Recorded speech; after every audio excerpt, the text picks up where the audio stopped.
توكل عليه ونعوذ بالله من شرور أنفسنا ومن سيئات أعمالنا من يهده الله فلا مضل له ومن يضلل فلا هادي له أشهد أن لا إله إلا الله وحده لا شريك له ونشهد أن نبينا محمدا عبده ورسوله صلى الله على سيدنا محمد وعلى آله وصحبه وسلم تسليما كثيرا أما بعد فقد قال الله سبحانه وتعالى في محكمه التنزيل بعد أعوذ بالله من الشيطان الرجيم بسم الله الرحمن الرحيم فلما بلغ معه السعي قال يا بني إني أرى في المنام أني أذبحك فانظر ماذا ترى قال يا أبت افعل ما تؤمر ستجدني إن شاء الله من الصابرين وقال الله تبارك وتعالى إنا أعطيناك الكوثر فصل لربك وانحر إن شانئك هو الأبتر وقال رسول الله صلى الله عليه وسلم من وجد سعة فلم يضحي فلا يقربن مساجدنا رواه أحمد ومسلم صدق رسول الله صلى الله عليه وسلم சர்வ புகழும் புகழ்ச்சியும் இவ்வையகத்தை படைத்து பரிபாலிக்கக்கூடிய ஏவனான் அல்லாஹ் சுப்ஹானஹு வ தஆலாவுக்கே சர்வ புகழும் புகழ்ச்சி முதித்தாக அல்ஹம்துலில்லாஹ். ஸலவாத்தும் ஸலாம் சத்திய தூதர் சன்மார்க்க போதகர் எனது உயிரிலும் மேலான ரசூலுல்லாஹி ஸல்லல்லாஹு அலைஹி வஸல்லம் அவர்கள் மீதிலும் அன்னாரை பின் துயர்ந்த உத்தம சஹாபாக்கள் தாபிஈங்கள் தாபிஊங்கள் நல்லடியார்கள் இறைநேசர்கள் அனைவர்கள் மீதும் உண்டாவதாக.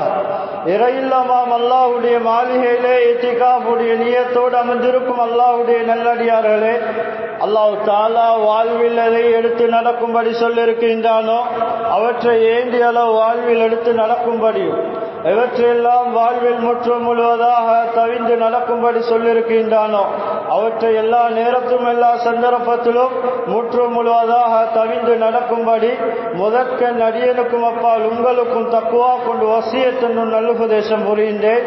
அத்தீஉல்லாஹ் வ அத்தீர் ரசூல். அல்லாஹ்வுடைய நல்லடியார்களே, கண்ணியமானவர்களே, சிறந்த மேலான துல்ஹிஜ்ஜாவுடைய பிறை 10வது பிறையில் இருக்கிறோம். ஈதுல் யௌமுன் நஹரில் இருக்கிறோம். யௌமுன் நஹரில் இருக்கிறோம். ஈதுல் அல்ஹாவுடைய பெருநாளுடைய தினத்தில் இருக்கிறோம். கண்ணியமானவர்களே, இந்த பெருநாளுடைய தினத்தை நாம் கொண்டாட நமக்கு முன்னால் இருந்த ஹஜ்ரத் இப்ராஹிம் அலைஹிஸ்ஸலாம் அவர்கள் அவர்களுடைய குடும்பம் செய்த பெருமொரு தியாகம்.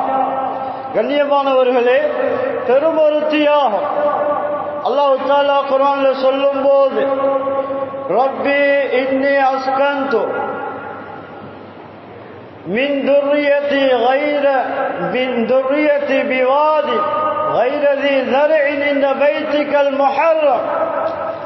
கண்ணியமானவர்களே, ஹஜ்ரத் இப்ராஹிம் அலைஹிஸ்ஸலாம் அவங்க பாலைவன பூமியில் தன்னுடைய குடும்பத்தினர்களை ஹாஜர் அலைஹிஸ்ஸலாம் அவர்களையும் தன்னுடைய மகனையும் விட்டு அவர்கள் போகின்றார்கள். கண்ணியமானவர்களே, மனிதர்கள் இல்லாத எந்த ஒரு விவசாயிகளும் இல்லாத மரம் மட்டைகளும் இல்லாத அந்த பாலைவன பூமியில் விட்டு விட்டு அல்லாஹ்வுக்காக வேண்டி போய்விடுகின்றார். ஹஜ்ரத் ஹாஜர் அலைஹிஸ்ஸலாத்து வஸ்ஸலாம் அவங்க கேட்டாங்க, அல்லாஹு அமரக பிஹாதா, அல்லாஹ்வா உங்களுக்கு இவ்வாறு எங்களை இந்த இடத்தில் விட்டு விட்டு போகும்படி ஏவிருக்கிறான் என்பதாக கேட்கவும் ஹஜ்ரத் இப்ராஹிம் அலைஹிஸ்ஸலாம் சொன்னார்கள், இது அல்லாஹ்வுடைய கட்டளை. சுப்ஹானல்லாஹ். அந்த குடும்பம் செய்த தியாகம் இன்று ஹஜ்ஜுடைய கடமை அல்ல. சஃபா மர்வாக்கிடையில் தொங்கோட்டம் ஓடுவது ஃபர்ல், ஹஜ்ஜுடைய அமல்ல ஃபர்ல். கண்ணியமானவர்களே, அந்த இடத்துல விட்டு விட்டு வருகின்றார்கள். வரக்கூடிய சமயத்தில் கேட்டார்கள், எந்த ஒரு புட்பூணும் இல்லாத, மனித புழக்கமே இல்லாத அந்த இடத்துல விட்டு விட்டு வரக்கூடிய சந்தர்ப்பத்தில் கண்ணியமானவர்களே, அவர்கள் தாகம் ஏற்படுகின்றன, அவர்களுக்கு தாகம் ஏற்படுகின்றன. இந்த நேரத்தில் கண்ணீர் தேடி அலைந்தார்கள், ஓடினார்கள். கண்ணியமானவர்களே, அந்த ஓட்டம் தான் சாயி. சஃபாக்கு மர்வாக்கு மத்தியில ஹஜ்ஜாஜிகள் ஓடக்கூடிய ஓட்டமா அல்லாஹ் அவர்களுடைய அந்த தியாகத்தை ஒரு இபாதத்தா, ஹஜ்ஜுடைய இபாதத்தா அல்லாஹ் மாற்றினார். கண்ணியமான அல்லாஹ்வுடைய நல்லடியார்களே, ஹஜ்ரத் இப்ராஹிம் அலைஹிஸ்ஸலாம் அவர்களை பல கட்டங்களிலும் அல்லாஹ் சோதித்தான். வைதிபதலா இப்ராஹிம் ரப்பஹு பிகலிமாத்தின் ஃபஅத்தம்மஹுன்ன. பல கட்டளைகளை செய்யும்படி அல்லாஹ்வுடைய ஏவல் வருகின்றது. அனைத்தையும் பூர்த்தியாக்கினார்கள், அனைத்து கட்டளைகளையும் நிறைவேற்றினார்கள். கண்ணியமானவர்களே, ஹஜ்ரத் இப்ராஹிம் அலைஹிஸ்ஸலாம் நீண்ட காலத்து பின்னால் தஃசீருடைய உலமாக்கள் இந்த ஆயத்து கீழால ஃபலம்மா பலக மாஉஸ்ஸாய். கண்ணியமானவர்களே, தஃசீருடைய உலமாக்கள் எழுதினார்கள், ஹஜ்ரத் இப்ராஹிம் அலைஹிஸ்ஸலாம் அவங்களுக்கு நீண்ட காலமா பிள்ளையுடைய பாக்கியம் இல்லாமல் இருந்துச்சு. அல்லாஹ்விடத்தில் துஆ செய்ய கிட்டத்தட்ட 99 வயதில் ஒரு ரிவாயத்தின்படி, இன்னொரு ரிவாயத்தில் 86 வயது. ஹஜ்ரத் இப்ராஹிம் அலைஹிஸ்ஸலாம் அவங்களுக்கு 86 வயதா இருக்கக்கூடிய நேரத்தில் அல்லாஹ் குழந்தையுடைய பாக்கியத்தை கொடுத்தார். அந்த குழந்தை தான் இஸ்மாயில் அலைஹிஸ்ஸலாம். கண்ணியமானவர்களே, நீண்ட காலத்து பின்னால கிடைத்த அந்த குழந்தையை அரவணைத்தார்கள், ஆசார்வத்தோடு மிக அன்பாக அரவணைத்தார்கள். அல்லாஹ்வுடைய கட்டளை வருகின்றது, நீங்க உங்களுடைய மகனை அறுத்து பலியிடுங்க. அல்லாஹ்வுடைய நல்லடியார்களே, குர்ஆன் அல்லாஹ் சொல்லும் போது ஃபலம்மா பலக மாஉஸ்ஸாய் قال يا بني إني أرى في المنام أني أذبحك فانظر ماذا ترى قال يا أبتي افعل ما تؤمر ستجدني إن شاء الله من الصابرين. ஹஜ்ரத் இப்ராஹிம் அலைஹிஸ்ஸலாம் அவங்களோடு ஹஜ்ரத் இஸ்மாயில் அலைஹிஸ்ஸலாம் அவங்க பருவ வயது அடையக்கூடிய நேரத்தில் புத்தி சுவாபம் உள்ளவர்களா இருக்கும்போது தஃசீருடைய உலமாக்கள் விளங்கப்படுத்துகின்றார்கள் 7 வயசு, இன்னொரு ரிவாயத்தில் 13 வயசு. ஹஜ்ரத் இஸ்மாயில் அலைஹிஸ்ஸலாம் அவங்களுக்கு 13 வயது அடைந்ததும் இப்ராஹிம் அலைஹிஸ்ஸலாம் அவர்கள் தன்னுடைய தந்தை கண்ட அந்த கனவை சொல்ல ஆரம்பிக்கின்றார். என்ன கனவு? மகனே, உங்களை கனவில் அறுத்து பலியிட்டதாக நான் கனவு கண்டேன். மகன் மறுக்கவில்லை, ஓடவில்லை. சொன்னார்கள், ஃபன்துர் மாதா தரா, இந்த விடயமாக மகனே என்ன அபிப்பிராயம் கொள்றீங்க, என்ன ஆலோசனையை சொல்ல போறீங்க? கண்ணியமானவர்களே, சொன்னார்கள், யா அபதி ஃபல் மா துமர், எனது தந்தையே, உங்களுக்கு ஏவப்பட்டதை நீங்கள் செய்யுங்கள். அல்லாஹ்வுடைய கட்டளையா என்னை அறுத்து பலியிட வேண்டுமா? இந்த கட்டளையை நிறைவேற்றுங்க. இந்த கட்டளையை நிறைவேற்றக்கூடிய சமயத்தில் பொறுமையாளர் நின்றும் உள்ளவராக என்னை கண்டு கொள்வீர்கள் என்பதாக தன்னுடைய தந்தையை பார்த்து சொன்னார். அல்லாஹ்வுடைய நல்லடியார்களே, தஃசீருடைய உலமாக்கள் விளங்கப்படுத்தினார்கள், ஏன் இப்ராஹிம் அலைஹிஸ்ஸலாம் அவர்கள் இஸ்மாயில் அலைஹிஸ்ஸலாத்திடத்தில் நீங்க என்ன அபிப்பிராயம் சொல்ல போறீங்க என்று கேட்டாங்க. கண்ணியமானவர்களே, ஏன் தன்னுடைய மகனுடைய நிலவரத்தை விளங்க அந்த வார்த்தையை அந்த இடத்துல பயன்படுத்தினார். கண்ணியமானவர்களே, ஏன் அவருடைய மௌத்து லேசாமை, அவருடைய பொறுமையை சோதித்து பார்க்க அல்லாஹ்வுடைய கட்டளையும் தன்னுடைய தந்தையுடைய கட்டளையும் தன்னுடைய தந்தையுடைய விருப்பத்தையும் நிறைவேற்றுவாரா என்ற உறுதிமானத்தை பார்க்க நீங்க என்ன அபிப்பிராயம் சொல்றீங்க இந்த விஷயமா என்று கேட்டார். கண்ணியமானவர்களே, ஹஜரத் இஸ்மாயில் அலைஹிஸ்ஸலாம் அவர்கள் சொன்னார்கள், தந்தையே அறுக்கக்கூடிய நேரத்தில் நீங்கள் என்னை முகம் குப்பரவாக போட்டு அறுக்க வேண்டும். ஏன்? உங்களுக்கு அல்லாஹ்வுடைய கட்டளையை நிறைவேற்றக்கூடிய சமயத்தில் என் மீது அன்பு வரக்கூடாது. உங்களுக்கு அது தர்ம சங்கடமா அமையும், உங்களுக்கு சிரமமா அமையும். அல்லாஹ்வுடைய நல்லடியார்களே, குர்ஆன்ல அல்லாஹ் சொல்றான், ஃபலம்மா அஸ்லமா வதல்லஹு லில் ஜபீன். அல்லாஹ்வுடைய கட்டளையை இஸ்மாயில் அலைஹிஸ்ஸலாம் அவர்கள் அறுத்து பலியிட்டதாக அல்லாஹ் சொல்லியிருக்கிறானே, இந்த கட்டளையை மகனும் தன்னுடைய தந்தையும் நிறைவேற்ற அல்லாஹ்வுடைய கட்டளைக்கு அடிபணிந்தார். மகனை முகங்குப்பரவா படுக்க போட்டாரு, அறுக்க ஆரம்பித்தாரு. என்ன ஆச்சரியம், அறுபடுறதில்லை.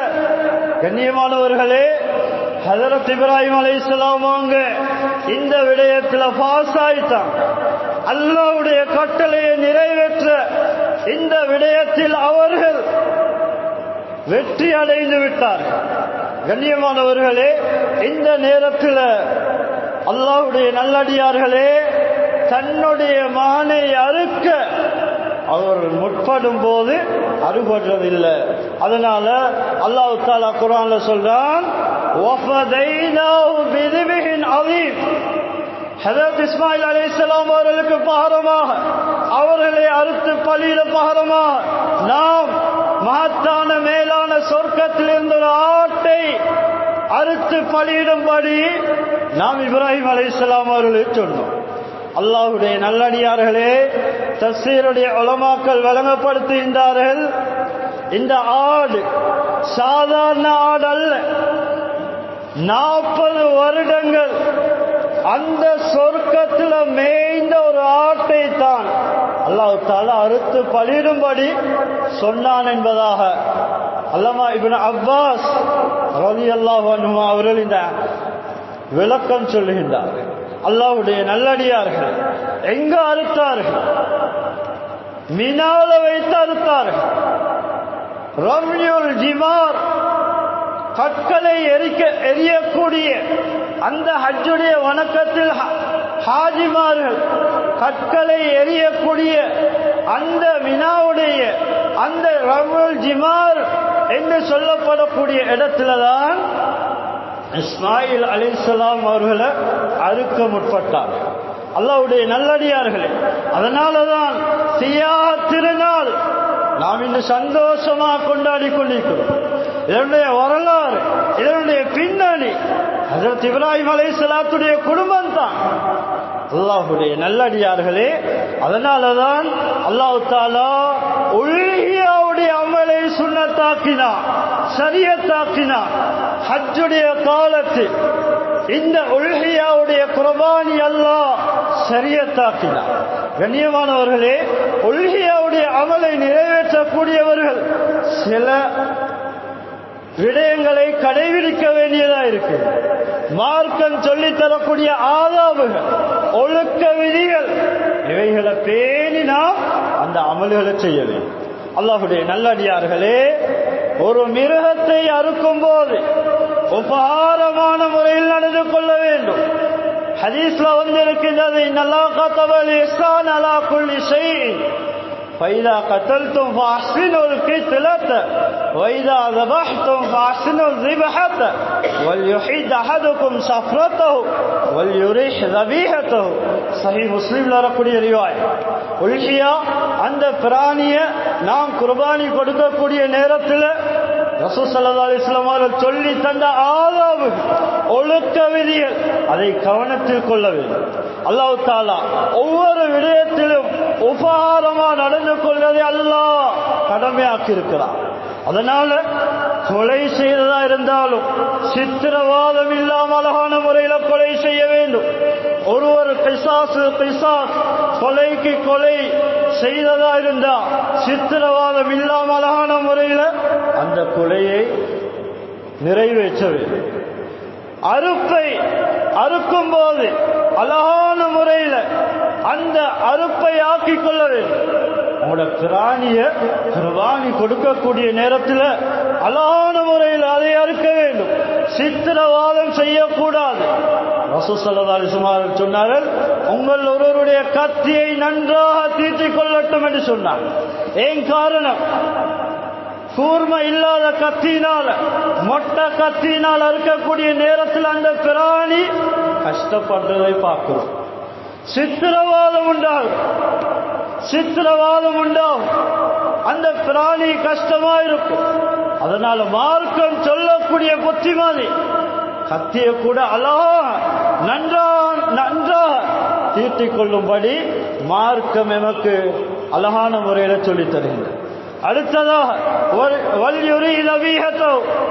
அந்த பிராணியுடைய அர்த்தம் பின்னால ரூஹ் போக உடம்பிலிருந்து ரூஹ் போகும் வரையில ஓய்வு கொடுக்கும்படி சொன்னாங்க. கண்ணியமானவர்களே, கவனிக்கப்பட வேண்டிய விடயம், இன்றைக்கு அறுக்கக்கூடியவர்கள் பல இடங்கள்ல ஓடர்கள் எடுத்துக்கொண்டு வர்றாங்க. இங்க அவசரமா அறுக்கிறாங்க. அதுல ரூஹ் பிரிய முன்னால தலைய வேறவாக்குறாங்க, தோலை உரிக்கிறாங்க. இதெல்லாம் சித்திரவாதம், கூடாது, ஹராம். இஸ்லாம் தடுத்திருக்கின்ற. அதனாலதான் ரூஹ் போன பின்னால அது அறுத்தம் பின்னால ரூஹ் போகும் வரையில விடட்டும் என்று சொல்லி ஸல்லல்லாஹு அலைஹி வஸல்லம் சொன்னார். அல்லாஹ்வுடைய நல்லடியார்களே, அடுத்ததா கழிவு பொருட்களை பாதைகள் அங்கிங்க ஓரத்துல போடக்கூடாது. இன்னொருவருக்கு இடைஞ்சலான முறையில நாம் அதனுடைய கழிவுகளை வீசக்கூடாது. மார்க்கம் சொல்லி தரக்கூடிய புத்திமாதி. கண்ணியமானவர்களே, மனிதனுடைய ஒவ்வொரு அவயங்களா இருக்கலாம், உறுப்புகளா இருக்கலாம், குர்பானி எடுக்கக்கூடிய இந்த உல்ஹியா பிராணி இருக்குது, கண்ணியமான பிராணி. அதே முள்ளுகளையோ அதனுடைய வாழையோ ஏனைய கழிவு பொருள்களையோ வீசக்கூடாது. அதை புதைக்கிறது தான் சுன்னத். ஃபுகஹாக்கள் தெளிவாக கிதாபுல சொல்லியிருக்கிறார். அல்லாஹ்வுடைய நல்லடியார்களே, அதை அறுக்கும் போது கபூலியத்துக்காக துஆ செய்ய வேண்டும். ரசூல் ஸல்லல்லாஹு அலைஹி வஸல்லம் அவர்கள் அந்த உல்ஹியாவுடைய குர்பானியை நிறைவேற்றக்கூடிய சந்தர்ப்பத்தில் அல்லாஹும்ம மின்க வலக இன்ன ஸலாத்தி வ நுஸுகி வ மஹ்யாய வ மாத்தி லில்லாஹி ரப்பில் ஆலமீன் லா ஷரீக லஹு வ பிதாலிக உமிர்து வ அன மினல் முஸ்லிமீன். அடுத்ததாக அல்லாஹும்ம தக்கபல் மின் முஹம்மதின் வ மின் ஆலி முஹம்மதின் வ மின் உம்மத்தி முஹம்மதின் ஸல்லல்லாஹு அலைஹி வஸல்லம். இப்படி ரசூல் ஸல்லல்லாஹு அலைஹி வஸல்லம் அவர்கள் துஆ செய்து அறுப்பார்கள். அல்லாஹ்வுடைய நல்லடியார்களே, அதை கவனத்தில் கொள்ள வேண்டும். அடுத்ததாக இந்த சந்தோஷமான ஈதுல் அல்ஹாவுடைய தினத்தில் கண்ணியமானவர்களே, நாம் சில விடயங்களை பேண வேண்டும். சிலருடைய விடயங்களை நாம் பேண வேண்டும். ஹுகூக்குல் இபாத் என்று சொல்லப்பட்டு அடியாருடைய ஹக்குகள் ஏதாவது தரக்குறைச்சல் செய்திருந்தால் நாம் போய் மன்னிப்பு கேட்க வேண்டும். கண்ணியமானவர்களே, மௌத்து முன்னால் எங்களால் இன்னொருவர் கஷ்டப்பட்டிருந்தா, வேதனைப்பட்டிருந்தா, எங்களை வார்த்தையா இருக்கலாம், எங்களை செயற்பாடுகளா இருக்கலாம், எதுவா இருந்தாலும் போய் மன்னிப்பு கேட்கணும். கண்ணியமானவர்களே, இஹ்சானான முறையில் நடந்து கொள்ளும், உபகாரமா நடந்து கொள்ளணும். அல்லாஹ் தஆலா குர்ஆன்ல தெளிவா சொல்லியிருந்தார். கண்ணியமானவர்களே, வஅபுதுல்லாஹ வலா துஷ்ரிகு பிஹி ஷைஅன் வபில் வாலிதைனி இஹ்சானா. நீங்க அல்லாஹ்வே வணங்க, யாரையும் அல்லாஹ் தவிர வேற யாரையும் வணங்காதீங்க. அவனுக்கு எந்தொன்றை கொண்டும் இணை வைக்காதீங்க. பெற்றோர்களோட உபாரமான முறையில் நடந்துக்கும். ஒபிதில் குருபா, உறவினர்களோட உபாரமான முறையில் நடந்து கொள்ளுங்க. வல்யத்தாமா, அனாதைகளோட உபாரமான முறையில் நடந்து கொள்ளுங்க. வல் மசாக்கி, ஏழெளியவர்களோட உபாரமான முறையில் நடந்து கொள்ளுங்க, அன்பா நடந்து கொள்ளுங்க, பாசமா நடந்துக்கோங்க, இடைஞ்சலா நடந்து கொள்ளாதீங்க. வல்ஜார் தில் குர்பா, பக்கத்து வீட்டுக்காரரான உறவினர்களோட உபாரமா நடந்து கொள்ளுங்க. வல்ஜார் வில் ஜம்பி, பக்கத்து வீட்டுக்காரரான அந்நியவர்களா இருக்கலாம், உறவினர்கள் அல்லாத முஸ்லிம்களா இருக்கலாம், அவர்களோடையும் உபகாரமான முறையில் நடந்து கொள்ளுங்கள். உங்களுடைய பிரயாண தோழர், உங்களுடைய தோழனோட உபகாரமான முறையில் நடந்துக்கோங்க. வழிபோக்கரோட உபகாரமா நடந்துக்கோங்க. உங்களுடைய வழக்கரம் சொந்தமாய் கொண்ட அடிமைகளோட கூட உபகாரமான முறையில் நடந்துக்கோங்க. அநியாயம் செய்யாது.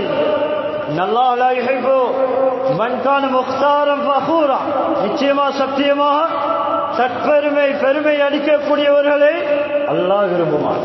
அல்லாஹ்வுடைய நல்லடியார்களே, குடும்பத்தோட சேர்ந்து நடக்கணும், குடும்ப உறவை பேணணும். ஏதோ இல்லற சில்லற பிரச்சனைகளுக்காக வேண்டி நாம் அந்த குடும்ப உறவை துண்டிச்சு வாழ்ந்தோம் என்றால் எங்களை விட நஷ்டவாளிகள் யாரும் இல்லை. கண்ணியமானவர்களே, உறவு என்பது அர்ராஹிமு முஅல்லகத்தும் பில் அர்ஷ் தகுல் மன் வஸலனி வஸலஹுல்லாஹ் வமன் கதஅனி கதஅஹுல்லாஹ். உறவு என்பது அல்லாஹ்வுடைய அர்ஷோட சம்பந்தப்பட்டு கூடியது. நாளை மறுமையில் அந்த உறவு அல்லாஹ்வுக்கு முன்னால் மன்றாடும் சொல்லும், அல்லாஹ் யாரெல்லாம் என்ன சேர்ந்து உலகத்தில் வாழ்ந்தார்களோ அவர்கள் உன்னுடைய ரஹ்மத்தோட சேர்ந்து கொள்வாய், உன்னுடைய ரஹ்மத்தோட அருளோட சேர்த்துக் கொள்வாய். யாரெல்லாம் என்னை உலகத்தில் ஒதுக்கி வெறுத்து வாழ்ந்தார்களோ உன்னுடைய ரஹ்மத்தை விட்டும் அவர்களை தூரமாக்கி விடுவாயாக, ஒதுக்கி விடுவாயாக என்று குடும்ப உறவு அல்லாஹ்விடத்தில் வந்தார். அல்லாஹ்வுடைய நல்லடியார்களே, கண்ணியமானவர்களே, அதனால இந்த உபகாரமான முறையில நாம் நடந்து கொள்ள வேண்டும். முசாஃபாவுடைய அமல் சிறந்த அமல். யாரை கண்டாலும் முசாஃபா செய்யும். முசாஃபா செய்யும் போது தக்கபல்லல்லாஹு மின்னா வ மின்கும். ஈதுல் அல்ஹாவுடைய தினத்தில் நாம் முசாஃபா செய்யக்கூடிய நேரத்தில் இந்த துஆவை ஓத வேண்டும். நமக்கு முன்னால் வாழ்ந்த ஸலஃபு ஸாலிஹீன்கள், இமாமார்கள், குலஃபா ராஷிதூன்கள் எல்லோரும் இந்த துஆவை தான் ஓதி முசாஃபா செய்தார். அல்லாஹ்வுடைய நல்லடியார்களே, அதனால ஏதோ துனியாவுடைய அடிப்படையில் முன்ன பின்ன இருந்தால் மன்னிப்பு கேட்போம். சந்தர்ப்பத்தை மிஸ் ஆக கூடாது. இந்த சந்தர்ப்பத்தில் கண்ணியமானவர்களே, ஒரு விடயம் இருக்குது. எங்களால் ஒரு மிஸ்டேக் நடந்து போய் மன்னிப்பு கேட்டுட்டா நாங்கள் அல்லாட்ட தப்பி, அவர் மன்னிச்சோ மன்னிக்கலையோ, வீட்டுக்குள்ள எடுத்தோ எடுக்கலையோ, நாங்கள் தப்பி அவர் மாட்டிக்கொள்வார்.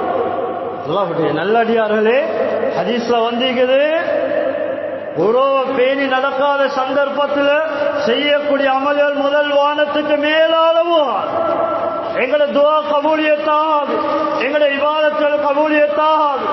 பொறுப்பு நீங்கும், தொழுதா கடமை நீங்கும், நன்மை கிடைக்காது. அல்லாஹ்வுடைய நல்லடியார்களே, இதை பேணுவோம். கண்ணியமானவர்களே, பெற்றோர்களோட மனம் குளிர நடந்து கொள்வோம், நேரம் கொடுப்போம், நல்ல முறையில் பேசுவோம். கண்ணியமானவர்களே, அவங்களுக்கு நாம் நேரம் கொடுக்கிறது இல்லை. முழுமையா மனைவிமார்களுக்கு பிள்ளைகளுக்கு நேரம் கொடுக்கிறோம். சில பெற்றோர்மார்கள் எதிர்பார்க்கிறார். அல்லாஹ்வுடைய நல்லடியார்களே, அவர்களுடைய கஷ்ட நஷ்டங்களை நாம் அவதானிக்க வேண்டும், கவனிக்க வேண்டும், உள்ளம் குளிர பேச வேண்டும். அல்லாஹ்வுடைய நல்லடியார்களே, யாருடைய பதுவாக்கும் உலகத்தில் ஆளாக கூடாது. அல்லாஹ் பாதுகாக்கணும். ஹதீஸ்ல வந்திருக்குது, உலமாக்கள் சொல்றாங்க, இன்னத்துடைய பதுவாக்கு இவர் தகுதி உள்ளவராக இருந்தார். அல்லாஹ் பாதுகாக்கணும். அந்த பதுவா இந்த விதத்தில் செய்வாரோ அந்த விதத்தில் இவருக்கு வந்து செய்யும். அதனால் அல்லாஹ்வுடைய நல்லடியார்களே, சிறப்பான மேலான ஈதுல் அல்ஹாவுடைய தினத்தில் இருக்கிறோம். அதனால சந்தோஷமான நாள். கண்ணியமானவர்களே, ஐயாமு தஸ்ரீக் வரைக்கும் அதிகமாக தக்பீர் சொல்லுங்க. சுன்னத்தான அதிகம் தக்பீர் சொல்லுங்க. இந்த குர்பானியுடைய பிராணியை காணும் போது தக்பீர் சொல்லுங்க. காலையில போகும்போது தக்பீர் சொல்லுங்க. வீட்டுக்குள்ள தக்பீர் சொல்லுங்க. அல்லாஹ் சந்தோஷப்படுகிறார். யௌமுன் நஹருடைய தினம், நாட்களிலே மேலான தினம் என்பதாக ஹதீஸ்ல வந்திருக்கு. அல்லாஹ்வுடைய நல்லடியார்களே, எனவே எல்லாம் வல்ல அல்லாஹ் நம் அனைவருடைய பாவங்களை மன்னித்தல்வாயாக, பூரா முஸ்லிம் மக்களுடைய பாவங்களை மன்னித்தல்வாயாக, என்னுடைய ஹலால்